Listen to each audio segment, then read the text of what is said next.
नमस्कार, मेरा नाम ज्ञानेश्वर है और आपने देखना शुरू किया है लाइव सिटीज। बिहार में हलचल है। ललन सिंह इस्तीफा दे चुके हैं और बिहार में जो महागठबंधन की सरकार है उस पर खतरा मंडराने लगा है। मतलब अब कहा जा रहा है कि उल्टी गिनती शुरू हो चुकी है, क्योंकि नीतीश कुमार एनडीए में जा सकते हैं, एनडीए में जाना चाहते हैं। इस रास्ते के बाधक ललन सिंह थे, जेडीयू के नेशनल प्रेसिडेंट, जो अब जेडीयू के पूर्व राष्ट्रीय अध्यक्ष बन चुके हैं। नीतीश कुमार ने स्वयं कमान संभाल ली है, तो बिहार में हलचल है। आरजेडी के भीतर गहमा गहमी है। कुछ खबरें ऐसी भी आ रही है कि तेजस्वी यादव ने जनवरी महीने में विदेश जाने का जो कार्यक्रम है उसे रद्द किया है, ऐसी खबरें आ रही है। अपुष्ट खबरें, कुछ लोग कह रहे हैं कि नहीं जा रहे हैं। तो खरमास के बाद कोई दिन निकल सकता है जिस दिन बिहार में सरकार बदल सकती, यह बात भी। तो नीतीश कुमार क्या फिर से एनडीए में जा रहे हैं? देखिए, गिरिराज सिंह, सुशील कुमार मोदी, सम्राट चौधरी जैसे तमाम नेता कह रहे थे कि खिड़की दरवाजे बंद है। लेकिन मुझे याद है 2017 के पहले भी यह बात कही जाती थी। नीतीश कुमार के डीएनए पर सवाल उठाया जाता था, लेकिन तब भी क्या हुआ था? राजनीति में कब क्या बदल जाता है, खिड़की दरवाजा खुलने में कितना वक्त लगता है, यह सभी को पता है। तो हम चर्चा करना चाहते हैं और हमारे साथ तीन खास मेहमान हैं।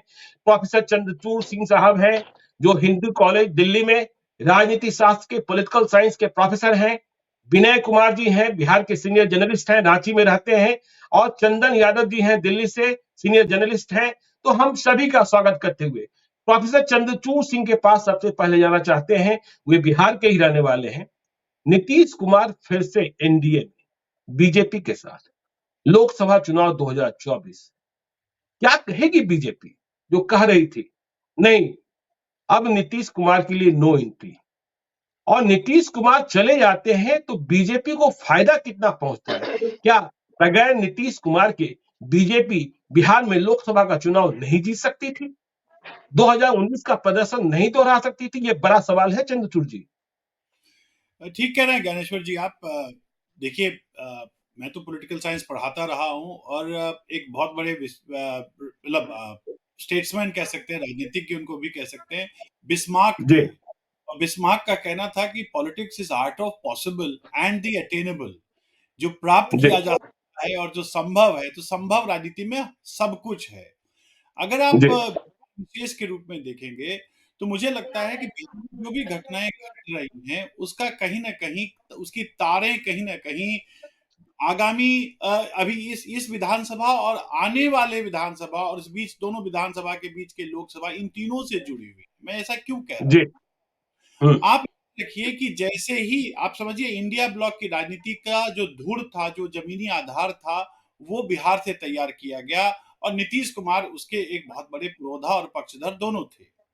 जी लेकिन जैसे दिल्ली में वो मीटिंग हुई, उस मीटिंग में खड़गे जी का नाम सामने आया।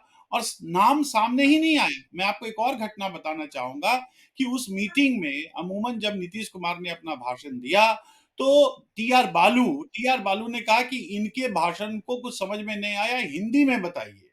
और हुआ जी ऐसा कि नीतीश कुमार गुस्सा गए और नीतीश कुमार ने कहा कि आप हिंदी अगर नहीं समझते हैं तो इंडिया की राजनीति आप क्या करेंगे, यहां तक की बात हुई। और उसके बाद से समान जिस प्रकार से जो डेवलपमेंट्स हुआ, तो नीतीश कुमार ने अपने आप को हिंदी पट्टी में, एक तो नरेंद्र मोदी का जो प्रभाव है उस प्रभाव के रूप में अगर कोई दूसरा विकल्प उनको लगता हो कि हो सकता है, तो शायद वो नीतीश कुमार अपने आप को देखना चाहते होंगे। और ये इसलिए जी है कि अगर आप देखें तो उत्तर प्रदेश में अखिलेश जी हैं, बिहार में तेजस्वी जी भी हैं, लेकिन इनका ना तो उम्र उतना बड़ा है और ना ही इनका कद उस प्रकार से है कि एक गठबंधन की राजनीति में इनका एक्सेप्टेंस उस प्रकार से एक नेता, शीर्षस्थ नेता के रूप में हो सके। तो मुझे लगता है जी कि नीतीश कुमार जो भी कर रहे हैं, शायद एक बार कमान अपने हाथ में लेके इंडिया ब्लॉक की तरफ भी अपने आप को मजबूत करने की एक कोशिश उनकी हो सकती है। नहीं, दूसरी ओर आप देखिए, जैसे ही कमान वो अपने हाथ में लेते हैं, वैसे ही बीजेपी के साथ जाने का, अब ये बीजेपी उनको ग्रहण करेगी नहीं करेगी अभी थोड़ी देर के बाद पता चल जाएगा, मैं आपको बताऊंगा उस पे। लेकिन जी बीजेपी भी वो बार्गेनिंग करने के लिए अपनी कमान अपने हाथ में, अपने कार्ड्स अपने हाथ में लेना चाहते हैं। वो इसलिए क्योंकि नीतीश कुमार का ये सच है कि प्रभाव बिहार में घटता जा रहा है, पर घटते घटते भी कुछ उनके पास राजनीतिक पूंजी अभी भी है। और वो अपने राजनीतिक उद्यम के माध्यम से अगले लोकसभा में कुछ सीटों पर बार्गेन करना चाहेंगे। याद रखिए कि पिछले लोकसभा में बीजेपी का स्ट्राइक रेट जदयू के स्ट्राइक रेट से बेटर था।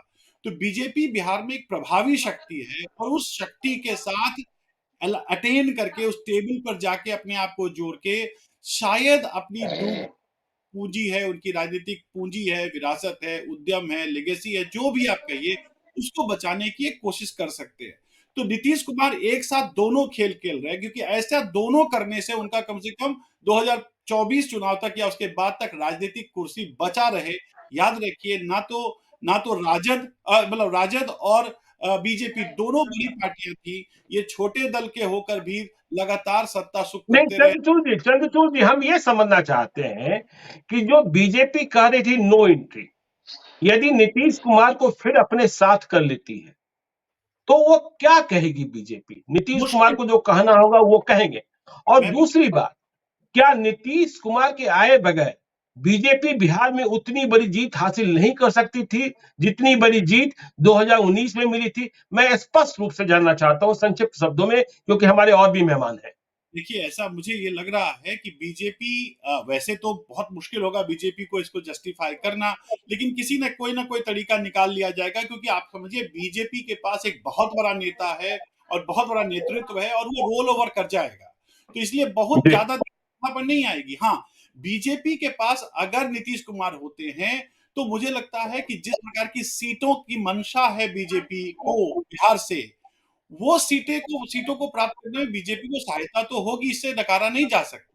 लेकिन जी बीजेपी अपने शर्तों पर करेगी। बीजेपी मुझे लगता है बहुत टफ बार्गेन करेगी अगर ऐसा करेगी। मैं बार बार कह रहा हूं, अगर ऐसा करेगी।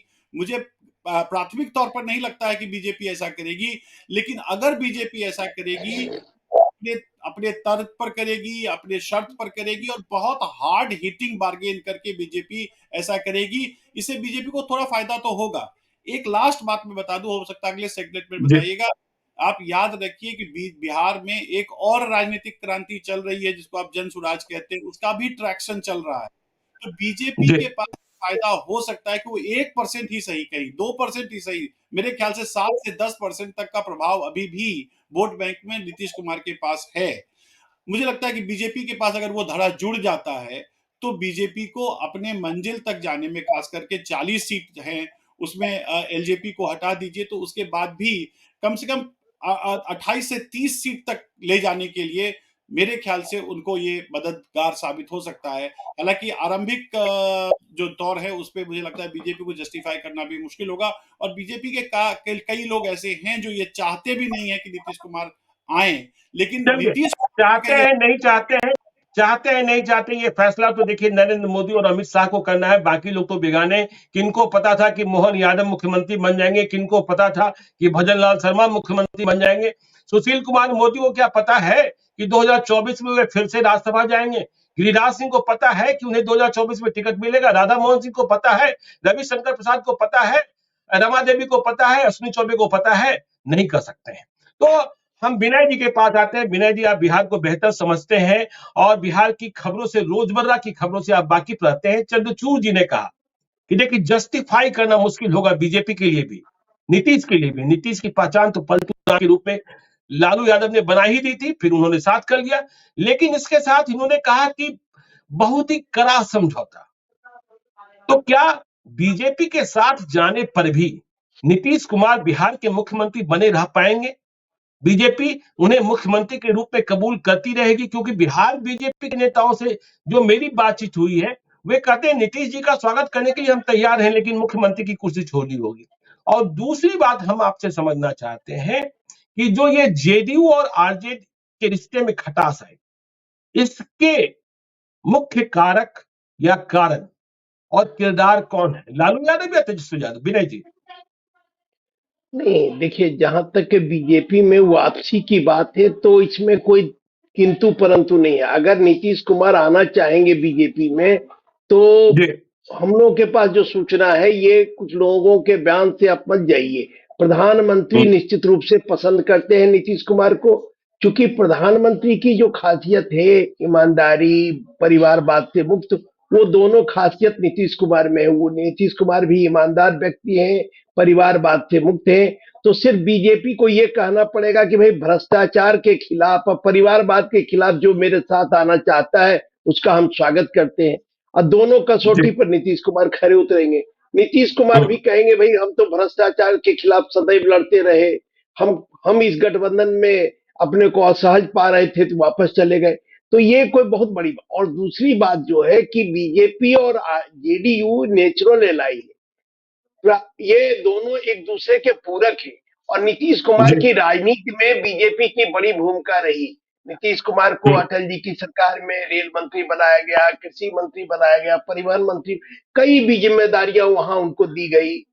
तो नीतीश कुमार फिर उसके बाद जब उनके दल के विधायकों की संख्या कम थी, तब भी आडवाणी जी ने उन्हें बढ़ चढ़कर आगे लाने का काम किया। और उनकी सरकार 9 दिनों के लिए, जो 7 दिनों के लिए जो बनी थी 2000 में, उसके बाद फिर 2005 में आडवाणी जी ने रांची में घोषणा किया कि हमारे एनडीए के नेता नीतीश कुमार होंगे।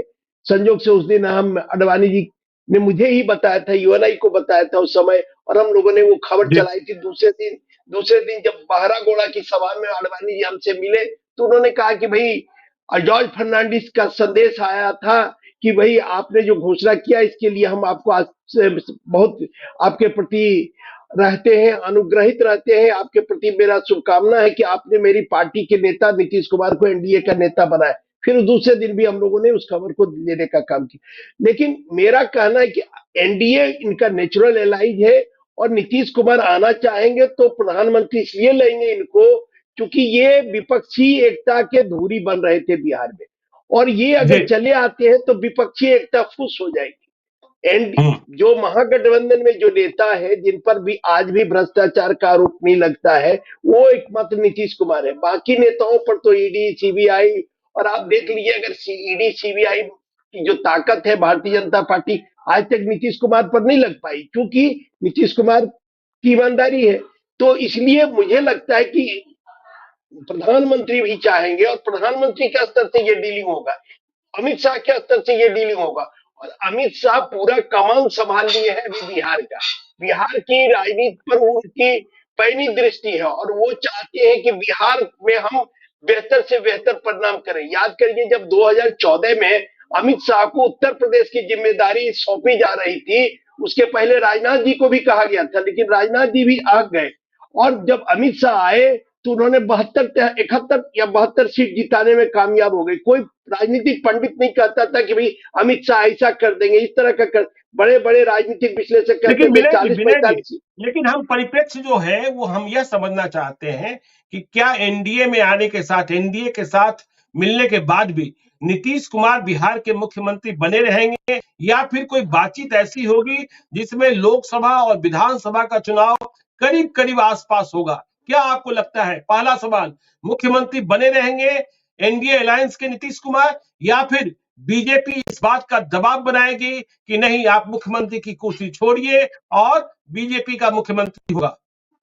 देखिए जब 2020 का चुनाव हुआ और नीतीश कुमार को कम सीट आया तो नीतीश कुमार का ऑन रिकॉर्ड बयान है कि हम मुख्यमंत्री नहीं बनना चाहते थे, लेकिन जी। नरेंद्र मोदी ने दबाव में हमें मुख्यमंत्री बनाया क्योंकि भारतीय जनता पार्टी का था कि हमारे गठबंधन के नेता नीतीश कुमार होंगे।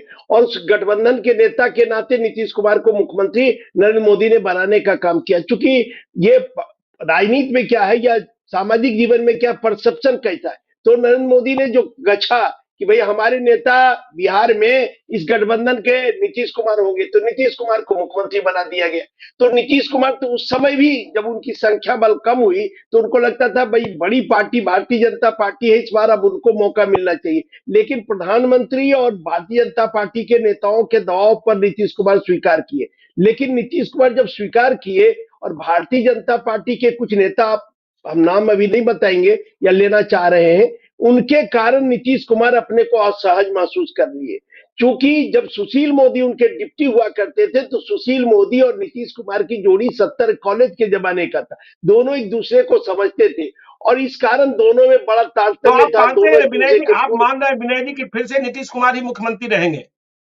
नहीं, इसमें मुख्यमंत्री की कुर्सी वो छोड़ भी सकते हैं क्योंकि वो छोड़ भी उस सकते हैं। समय भी छोड़ भी सकते हैं और कोई भारतीय जनता पार्टी का नेता मुख्यमंत्री बने और नीतीश कुमार राष्ट्रीय राजनीति में आ सकते हैं, एनडीए के कन्वेनर बन सकते हैं, राज्यसभा में आ सकते हैं, क्योंकि उनकी कभी कभी इच्छा रहती थी कि भाई हम राज्यसभा जाएं, क्योंकि हम तीनों सदन के सदस्य रह चुके हैं, लोकसभा के, विधानसभा के, विधान परिषद के, एक राज्यसभा का छूटा है। जबकि ऐसा श्रेय लालू जी को मिल चुका है चारों सदन में रहने का, नागमणि जी को मिल चुका है, सुशील मोदी को मिल चुका है। तो नीतीश कुमार के मन में भी कभी कभी ये बात राज्यसभा की रहती थी, तो हो सकता है कि वो राज्यसभा में आए, या दूसरा हो सकता है कि लोकसभा चुनाव तक नीतीश कुमार रहे मुख्यमंत्री और बाद में लोकसभा चुनाव के बाद नई जिम्मेदारी उनको मिले। ठीक है विनय जी, हम चलते हैं चंदन यादव जी के पास। विनय जी, चंदन यादव जी के लेकिन पास। एक चीज चंदन जी जी, एक चीज ज्ञानंद सर जी,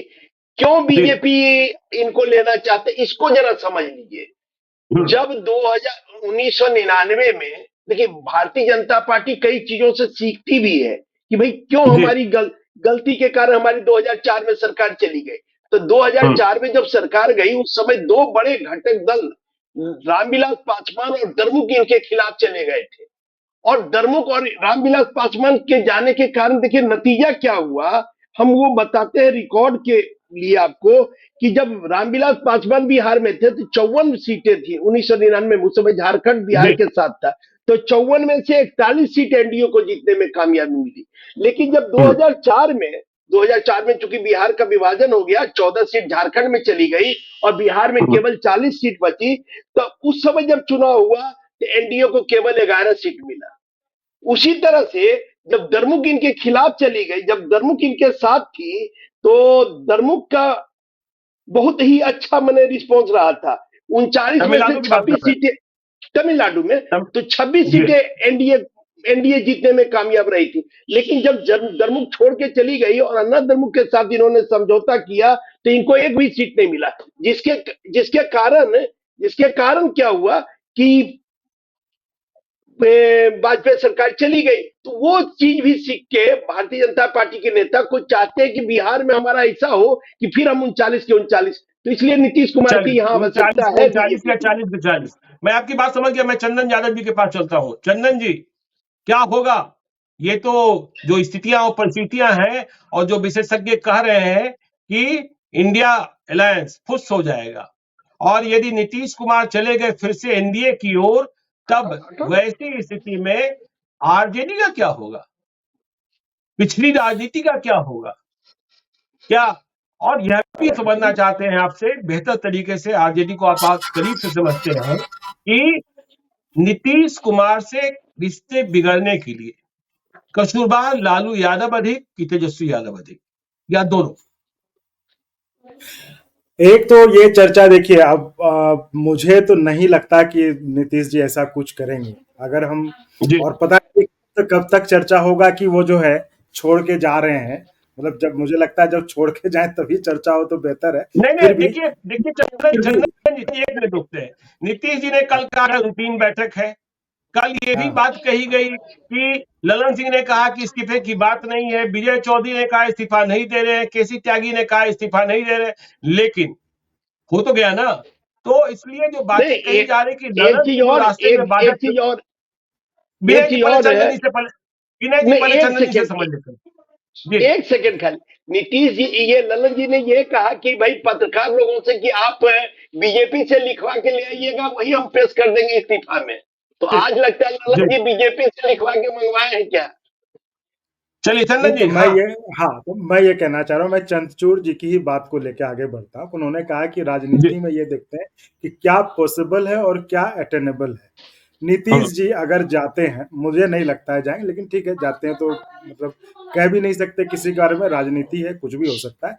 लेकिन वही हम अगर इनकी बात को ही लें कि नीतीश जी उधर जाके क्या अचीव कर लेंगे, क्या उनके लिए पॉसिबिलिटी, क्या वहां पे प्रधान, यहाँ कम से मुख्यमंत्री है, वहां जाके क्या मुख्यमंत्री बनेंगे? मुख्यमंत्री बनने के लिए तो छोड़ेंगे नहीं, वहां जाके क्या पीएम बन जाएंगे? अब राज्यसभा की सीट के लिए तो मुझे नहीं लगता कि नीतीश जी जैसे स्ट्रेचर, भाई वो माहिर खिलाड़ी हैं राजनीति के, ये तो सब कोई मानते हैं। विनय जी ने एनडीए कन्वीनर की बात कर दी, वो खाली है।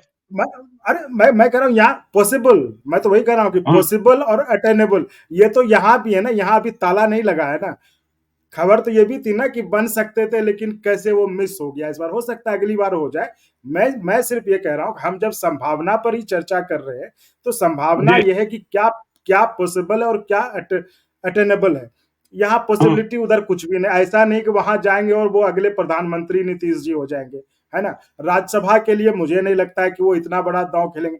अभी जो उनकी एक क्रेडिबिलिटी बनी है पिछड़ी राजनीति में लेकर, जो कास्ट सर्वे उन्होंने किया, जिसको लेकर कि बिहार में पूरे देश में जो जो उन्होंने पूरे देश में इंडिया गठबंधन को लामबंद किया, एक साथ लाया, वो यही था कि भाई इन दोनों की जोड़ी है बिहार में, लालू नीतीश की जोड़ी है, और उन्होंने पिछड़ों की राजनीति को लेके जो है सबको लामबंद किया। फिर वो अगर चले जाते हैं, इससे नुकसान मुझे नहीं लगता है कि आरजेडी को कुछ होगा, तेजस्वी को होगा। देखिए, तेजस्वी के लिए हमेशा के लिए विन विन सिचुएशन है। मैं आप यही शायद मुझसे सुनना चाह रहे थे, पूछना चाह रहे थे, मैं बता देता हूं। तेजस्वी के लिए बिल्कुल विन विन सिचुएशन है।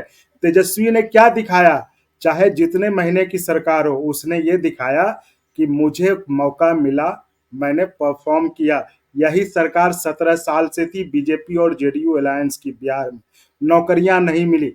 तेजस्वी आए सरकार में, उप मुख्यमंत्री बने, स्थितियां वही थी, वही अफसर थे, वही बेरोजगारी थी, लेकिन एक दिन में रिकॉर्ड बनाकर 1,20,000 शिक्षकों को नौकरी दी।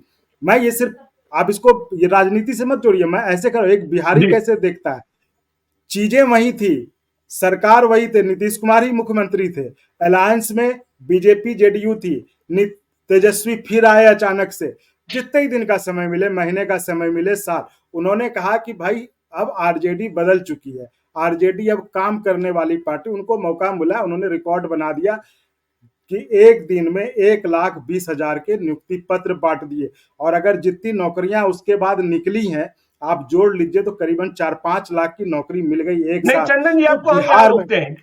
चंदन जी, आपको यहाँ रोकते हैं। देखिए, देश में हाँ, आजकल जो नहीं वोट पूरा है वो कर लेने मंदिर दीजिए, पर मिल रही नहीं है। जी पूरा जी कर, हाँ मैं आ रहा हूँ, उसी पे आ रहा हूँ। मैं, जी। आपने पूछा कि आरजेडी के लिए क्या होगा, मैं वही कह रहा हूँ, एक तेजस्वी के लिए, एक 30 से 35 साल के नौजवान के लिए, जब पूरा देश हिंदू मुसलमान की राजनीति कर रहा था कि हिंदू है मुसलमान है, वो अकेला आदमी, उसने जब उस चुनाव प्रचार में था तो वो कहा कि हम पहली मतलब अगर सरकार बनती है, पहला कलम मेरा सरकारी नौकरी पे चलेगा 5 लाख के लिए। उसने अपना वादा पूरा किया। 10 तो लाख। आदमी वो 10, उसने 10, हाँ ठीक है, तो उसने अपना काम किया, उसको मौका मिला, उसने काम किया। तो हम एक बिहार की जनता के रूप में तो हम यही देखें ना कि डिलीवरेबल कौन है, वो डिलीवर कर रहा है। 17 साल से दूसरी पार्टी अलायंस में थी, लेकिन नौकरी दे तो सकती थी ना। इतनी नौकरी जो तेजस्वी डिप्टी सीएम बने और इतनी नौकरी मिली लोगों को, ये तो पहले भी हो सकता था। तो उसने परफॉर्म करके दिखाया, उसने परफॉर्म करके हमें मौका मिलेगा, हम करेंगे। तो अब तो बिहार के लोग अब ये देख रहे हैं कि परफॉर्म कौन कर सकता है, सिर्फ हिंदू मुसलमान करने से। वही कह रहा हूँ कि जब उस समय पूरा देश में था हिंदू मुसलमान की पॉलिटिक्स, 30 साल का लड़का हवाई हेलीकॉप्टर से उतर के दौड़ दौड़ के जाता था, हर जगह वादा करता था कि हम नौकरी देंगे, आपको नौकरी देंगे। तो वो अकेला देश में एक लड़का था जिसने की राजनीति को हिंदू मुसलमान से बदल कर उसने बेरोजगारी को मुद्दा बनाया, रोजगार देने को मुद्दा बनाया। और देखिए नीतीश जी, आप कहते हैं कि भाई अब उसकी मतलब सीट तीसरी नंबर की पार्टी थी, लेकिन वो नेता तो है ना, राजनीतिक तो है ना, बहुत चतुर राजनीतिज्ञ है। तेजस्वी को क्या हुआ, तेजस्वी उनके साथ रह के उनसे राजनीति की गुरु तो सीख लेना, ऐसा गुरु मिलना भी तो मुश्किल है ना। तो तेजस्वी ने वो दांव पेच भी 2-2 बार उनके अंदर में काम किया। तो तेजस्वी जो अब निकलेंगे तो मुझे लगता है और निखर के निकलेंगे, एक नीतीश जी के साथ जो। लेकिन मैं चंदन जी बहुत सीधे तौर पर समझना चाहता हूं। आपने कहा कि इसके बावजूद तेजस्वी के लिए विन विन पोजीशन है। आप अपनी समझ से, आप बिहार के भागलपुर से रहने वाले हैं, दिल्ली में रहते हैं, दूसरी बात है। यदि नीतीश कुमार इंडिया अलायंस में रह जाते हैं, तेजस्वी के साथ रह जाते हैं, लालू के साथ रह जाते हैं, कांग्रेस के साथ रह जाते हैं, तो लोकसभा की बिहार की 40 सीटों में से आप इंडिया अलायंस को कितनी सीटें देते हैं? और यदि नीतीश कुमार बाहर निकल जाते हैं, एनडीए की ओर चले जाते हैं, तो आरजेडी कांग्रेस को कितनी सीटें देते हैं? क्योंकि आपने 2019 में देखा है कि नीतीश के जाते ही नील बट्टा सन्नाटा हो गया था आरजेडी। यह भी आपने कह रहा मुझे, हाँ हाँ बिल्कुल, मैं यही कह रहा हूँ, मुझे नहीं लगता है कि नीतीश जी के लिए कुछ भी मतलब छोड़ के वो जाएंगे, उनके लिए न, कुछ भी ना पॉसिबल है ना अटेनेबल है। उनको मुझे नहीं लगता है कोई और ऐसी अब इच्छा बची होगी कि वो एनडीए में जाके वो चीज उन्हें मिलेगी, और वो उस चीज कुछ कारण होना चाहिए ना छोड़ने के लिए, नहीं क्यों वो जाएंगे बात मुझे। छोड़िए ना, कारण पर छोड़िए ना, आप बताइए ना, बगैर हाँ नीतीश आरजेडी कितनी सीटें जीतेगी और नीतीश के साथ आरजेडी कितनी सीटें जीतेगी, कुछ अनुमान लगा सकते हैं आप लोकसभा 2024 के परिप्रेक्ष्य में? मुझे तो लगता है दोनों साथ रहेंगे, हम क्यों सोचें कि वो अलग हो जाएंगे।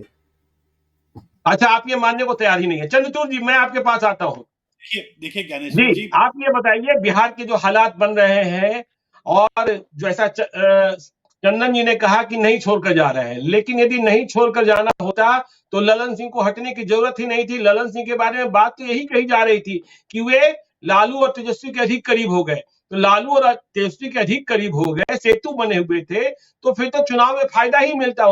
हटने उन्हें हटने हटाने की क्या आवश्यकता थी? तो ऐसी सूरत में आप क्या महसूस रहे हैं? देखिए वही मैं कह रहा हूँ ज्ञानेश्वर जी, आप 2 सेकंड मुझे दे, मैं आपको बहुत स्पष्ट कर दूंगा। आप जी देखिए 2005 से पहले, जब अटल बिहारी वाजपेयी की सरकार से लेके जब वो मंत्री थे कैबिनेट में, और उसके बाद 2005 से लगातार नीतीश कुमार मुख्यमंत्री बने हुए हैं। जी बिहार की राजकीय राजनीति में नीतीश कुमार का एक अपना जो चंक है, वो राजद के चंक से बहुत कम है, राजद का जो वोट बैंक है उससे बहुत कम है। ओवर ए जी period of Bharatiya Janata party ने बिहार में एक अपना स्थान बना लिया है, एक उसके पास भी वोट बैंक है। और वो वोट बैंक जो है वो समावेशी है, उसमें हर एक जाति से, हर एक जगह से, मुसलमानों को छोड़कर हर एक जगह से उसमें कंट्रीब्यूट हो रहा है। और छोटा छोटा करके आज की तारीख में भारतीय जनता पार्टी के पास मेरे ख्याल से लगभग 30-32% का अपना एक वोट बैंक बनता जा रहा है। अब होता जी क्या है, नीतीश कुमार एक सिद्धांत भी है, क्रिटिकल नंबर। नीतीश कुमार एक क्रिटिकल नंबर हैं, जिधर जाते हैं उधर का पलड़ा भारी हो जाता रहा है। इसलिए जी छोटा पर भी हमेशा से उन्होंने सत्ता सुख भोगा है। सत्ता सुख वो हम्म, इसलिए नहीं भोग रहे हैं क्योंकि उनका कोई बहुत बड़ा जनाधार है, लेकिन उनके पास जी इतना जनाधार जरूर है कि वो जिधर जाते हैं उधर का कांटा, उधर का पलड़ा भारी हो जाता है। और इसी बाबारी ने मुख्यमंत्री का पद हमेशा अपने पास रखा है, हम्म, कुछ 8-9 जी महीने को। हम्म, मुझे ये लगता है कि अभी फिलहाल आने वाले मतलब एटलीस्ट एक आध महीने में ये मामला बहुत स्पष्ट हो जाएगा कि वो किस तरफ जाएंगे। दरअसल वो दोनों को, एनडीए को भी और यूपीए को भी ये दिखाना चाहते हैं कि मेरे पास ताकत है, वो जो छोटा धड़ा है वो मेरे पास है, मैं जिधर जी जाऊं उधर ही मामला पलट जाएगा। मुझे लगता है कि अगर वो बीजेपी में जाते हैं, जा सकते हैं, उनके पास कोई लीगेसी नहीं है, उनके पास कोई लिनिएज नहीं है, उनके पास आगे जाकर कोई ऐसा नहीं है कि उनका कोई राजनीतिक कोई उनका इनहेरिटेंस करने वाला है। तो वैसे भी नीतीश कुमार के बाद जनता दल यूनाइटेड का पटाक्षेप होने ही वाला है। इसलिए बिल्कुल बिल्कुल यूनाइटेड के अंदर के कुछ लीडर्स हैं, मैं नाम ले सकता हूं आप कहेंगे तो, जिनमें जी हर, क्योंकि वो चाहते हैं कि, जानते हैं कि उनका जो जनाधार है उस आधार में राजद के साथ उनका कुछ हो नहीं सकता। शायद वो तभी बचे रहेंगे क्योंकि उनकी राजनीति लंबी है। नीतीश कुमार की हम्म, राजनीति बहुत लंबी नहीं हो सकती है, 2 साल 4 साल ये हो सकती है, लेकिन जो बाकी उनके जूनियर लोग हैं उन जदयू में, उनकी लंबी राजनीति का समय है। उस लंबी जी राजनीति चाहेंगे, क्योंकि एक तो बिहार में एक तो ब्लॉक है जो राजद का ब्लॉक है, उसको आप उसको जी इनकार नहीं कर सकते। अब राजद के बाद पोस्ट राजद जो है वो जो ब्लॉक है, उस ब्लॉक में बीजेपी के साथ जाने से जदयू के उन युवा कार्यकर्ताओं को, जदयू के उन युवा राजनीतिज्ञों को जो एक पॉलिटिकल स्पेस है वो मिल जाता है, और उनका पॉलिटिकल करियर एडवांसमेंट जो है वो लंबे दौर तक हो सकता है। तो इसलिए अगर अगर वो बीजेपी के साथ जाते हैं, सवाल ये है कि बीजेपी उनको एक्सेप्ट करेगी कि नहीं करेगी। जी करेगी तो शर्त पर करेगी। मैं तो विनय जी जो कह रहे थे मैं उसको मान लेता हूं कि अगर बीजेपी उनको एक्सेप्ट करेगी तो इसी शर्त पर करेगी कि पहले बिहार में पहला भारतीय जनता पार्टी का मुख्यमंत्री होगा, क्योंकि भारतीय जनता पार्टी चाहेगी कि आगामी 2024 का चुनाव भारतीय जनता पार्टी के मुख्यमंत्री के नेतृत्व में लड़ा जाए, और उसके ये जी पार्टनर होकर अपने आप को जो भी साबित करना चाहें कर लें। इसी में मुझे लगता है कि नीतीश कुमार की भलाई भी है, अगर दूरदर्शिता के रूप में देखें तो। लेकिन ये जो भी होगा, ये संभावनाओं का दौर है, अटकलों का दौर लगता रहेगा, क्योंकि नीतीश कुमार की राजनीति दरअसल इन्हीं कयासों के आधार पर ही चलती रही है। आप ये देखिए ना, 70 के दशक के बाद जो भी नेता आए बिहार में, सबसे लंबे दौर की राजनीति करने वाले नीतीश कुमार हैं, क्योंकि इन्होंने अपने पत्तों को अपने समीप रखा है, कभी दिखाया है, कभी दिखाकर लोगों को कुछ आकलन करवाया है, उन आकलनों के आधार पर इन्होंने अपना पद प्राप्त किया है। तो मुझे लगता है चलिए, आकलन कराया है, आकलन कराते रहे। चंद्रचूड़ जी, आपने कहा, हम विनय जी के पास आते हैं कि विनय जी, आप हमें ये बताइए, जो एनडीए का अभी मौजूदा स्वरूप है और इसमें नीतीश कुमार चले आते हैं, तो चिराग पासवान का क्या होगा, उपेंद्र कुशवाहा का क्या होगा, जीतन राम मांझी का क्या होगा, पशुपति कुमार पारस का क्या होगा? क्योंकि सीटें 40 है और 2019 का बंटवारा आपको याद है, 17-17-6, और चिराग पासवान के साथ जो नीतीश कुमार के रिश्ते हैं वह भी आपको पता है। उपेंद्र कुशवाहा भी किन परिस्थिति में, देखिए वैसे तो उपेंद्र कुशवाहा को लेकर कई तरीके की चर्चाएं चलती रहती है। तो अब स्वरूप यदि नीतीश कुमार आ जाते हैं तो किस रूप में आप बदलता देखेंगे एनडीए का? नहीं, देखिए, एनडीए का स्वरूप बदलेगा, ठीक है। सबसे बड़े अगर रोड़ा बन सकते हैं कोई, तो चिराग पासवान बन सकते हैं कि नीतीश कुमार एनडीए में नहीं आए, क्योंकि चिराग पासवान और नीतीश कुमार का आप आंकड़ा जानते हैं, 36 का आंकड़ा है। चिराग जी बार बार कहते हैं कि रामविलास पासवान को इन्होंने बेइज्जत करने का काम किया, ये दलितों के सब लीडर को, जीतन राम मांझी को बेइज्जत किए हैं, ये खड़गे जी के नाम पर भड़क गए हैं, तो उनका ये आरोप लग रहा है। लेकिन कहीं न कहीं देखिए, नीतीश कुमार का डीएनए खराब है। भारतीय जनता पार्टी, दो चीज समझिए, एक तो जो ललन सिंह कहे कि भाई हम लोकसभा चुनाव लड़ना चाहते हैं, इसलिए हमको पद मुक्त कर दिया जाए, हम अपना कंस्टिट्यूंसी में देंगे, तो उनकी बात से एक बात निकल के आती है कि भाई अगर वो ये कह रहे हैं कि हम लोकसभा चुनाव लड़ना चाहते हैं और हमको पद मुक्त कर दीजिए, इसका मतलब है कि नीतीश कुमार लोकसभा चुनाव नहीं लड़ेंगे। अगर वो राष्ट्रीय अध्यक्ष बनते हैं तब तो ललन सिंह के फॉर्मूला पर वो भी अपने क्षेत्र के लिए समय नहीं दे पाएंगे। तो कहीं न कहीं राज्यसभा का जो फरवरी मार्च में राज्यसभा का जो है चुनाव होना है अगले वर्ष फरवरी में, तो उसमें एक सीट तो जनता दल यूनाइटेड का बहुत आसान है, वो तो बहुत आसान है। आसानी से अगर राष्ट्रीय राजनीति में जाना चाहेंगे तो चंदन जी, नीतीश जी को किसी की सहायता की आवश्यकता नहीं, उनके पास संख्या बल है जिसके आधार पर वो राज्यसभा चले जाएंगे। और अगर उनका मन करेगा भाई भारतीय जनता पार्टी के लिए हम दरवाजा खोल दे, क्योंकि एक बात मानना पड़ेगा कि आज बिहार में भारतीय जनता पार्टी इतनी बढ़ी है तो उसमें भी नीतीश कुमार की भूमिका हम लोग मानते हैं। भाई नीतीश कुमार अगर भाजपा को ताकत नहीं दिए रहते 17-18 साल में, तो भाजपा की ये स्थिति नहीं रहती। हम लोग जो 85 में, 95 में या 2000 में हम लोग देखे भारतीय जनता पार्टी की बिहार में क्या ताकत थी और क्या स्थिति थी। लेकिन आज की भारतीय जनता पार्टी बहुत प्रबल है, बहुत ताकतवर है, बहुत पैसा उसके पास है, बहुत मैनेजमेंट उसके पास है।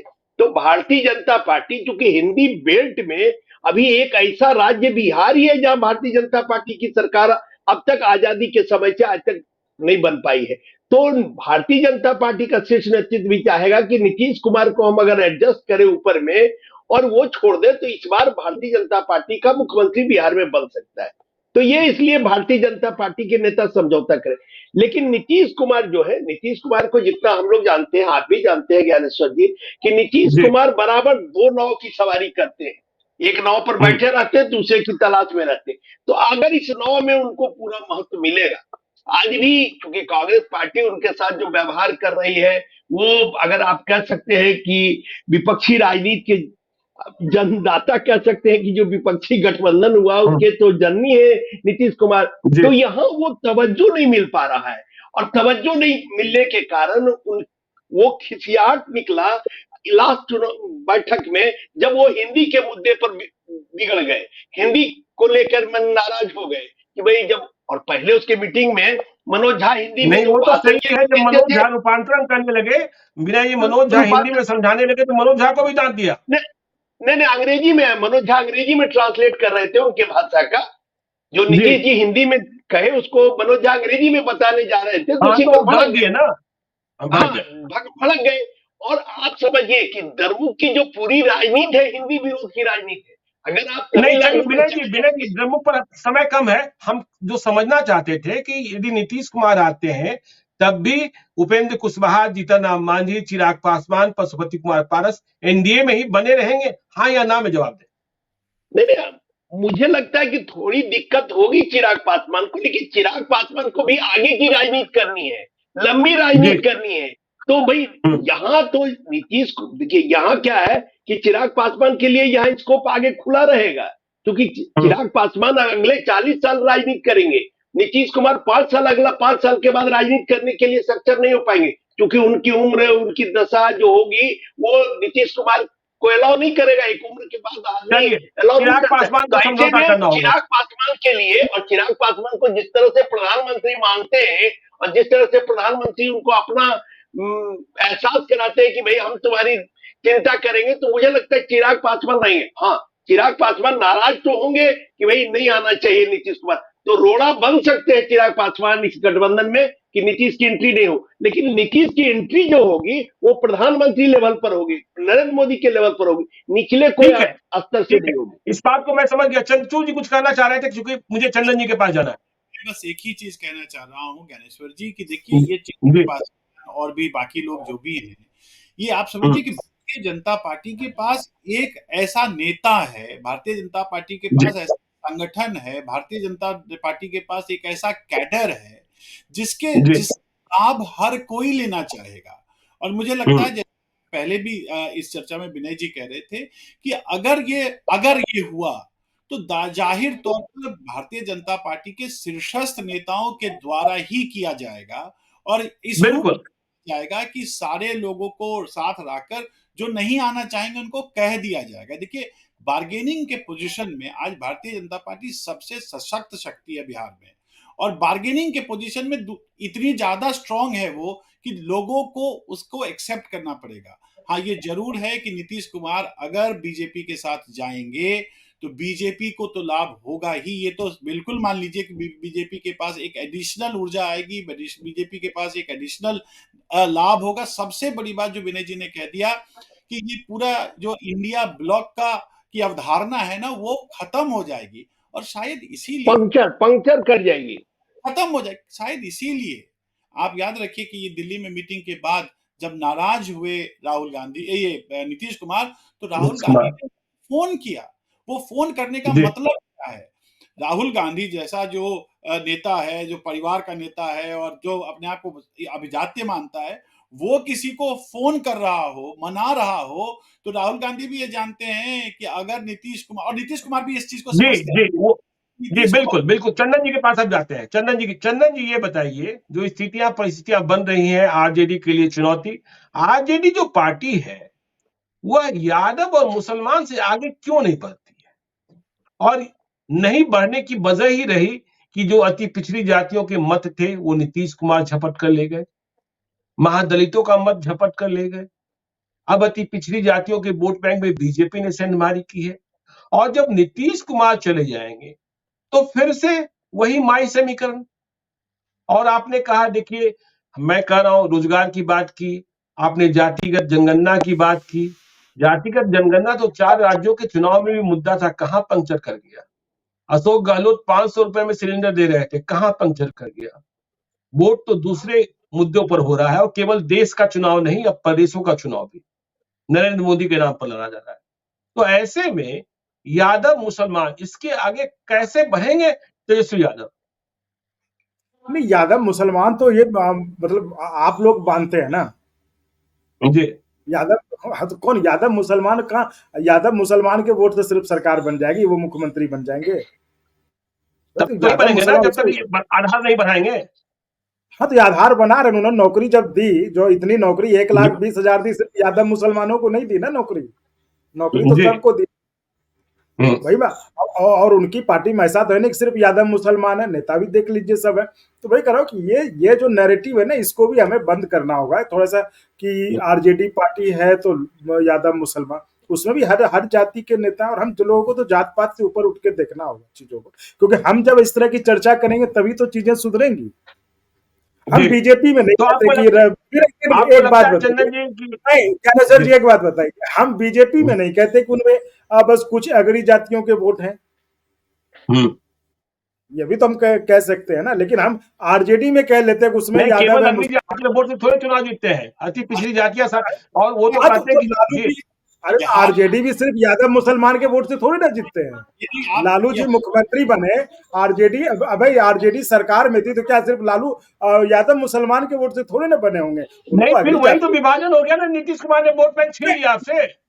चंदन जी, हमें जात पात से उभर उड़ना चाहिए, बिल्कुल सही हमसे नहीं छीन लिया, हाँ आप हमसे नहीं छीन लिया, हम कोई थोड़े ना आरजेडी के नेता हैं। हम ये कह रहे हैं जी कि हम आरजेडी को ब्लेम करते हैं कि वो यादव जी मुसलमान, हम इधर नहीं देखते हैं, हम बीजेपी को नहीं कहते।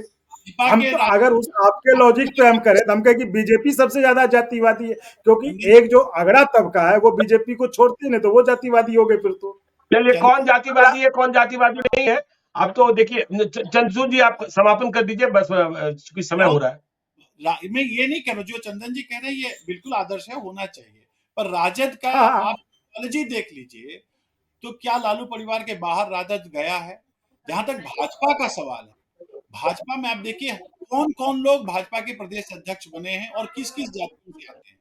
तो देखिए, जो सच है वो सच है, जातीय राजनीति सभी करते हैं, लेकिन जातीय राजनीति में भी सिर्फ एक जाति की प्रधानता हो और उसके वर्चस्व से ही अगर बिहार चलेगा, याद रखिए चंदन जी, 58% हमारी जो जनता है बिहार की, वो 25 साल से कम उम्र की है, सबसे युवा राज्य है बिहार।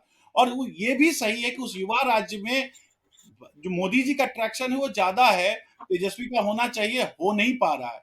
तो वो कहीं ना कहीं चलिए, राज्य के लिए भी एक प्रश्न हो है रहा कि है, हो नहीं पा रहा है, यह बहस चलती रहेगी चंद्रचूड़ जी। देखिए समय कम है और इस बातचीत को देखिए, अब तो आज से कहानी शुरू हुई है। नीतीश कुमार का हर कदम, नीतीश कुमार का हर बयान हमने कल भी देखा था, जब उनसे पूछा गया था कि क्या आप एनडीए की ओर जा रहे हैं, बिना कुछ कहे आगे बढ़ गए थे। तो नीतीश की हर चाल, नीतीश की हर प्रतिक्रिया अब खबरों में रहेगी। हम इन खबरों से अपने दर्शकों को रूबरू कराते रहेंगे। चलते चलते हम अपने दर्शकों से कहते हैं, यदि अब तक आपने हमारे यूट्यूब चैनल लाइव श्री को सब्सक्राइब नहीं किया है तो जरूर कर लीजिएगा, और यदि इस वीडियो को फेसबुक पेज के माध्यम से देख रहे हैं तो पेज को लाइक कीजिएगा, ट्विटर पर भी हमें फॉलो कीजिए। आप सभी मेहमान आज हमारे साथ जुड़े, इसके लिए आपको बहुत बहुत धन्यवाद।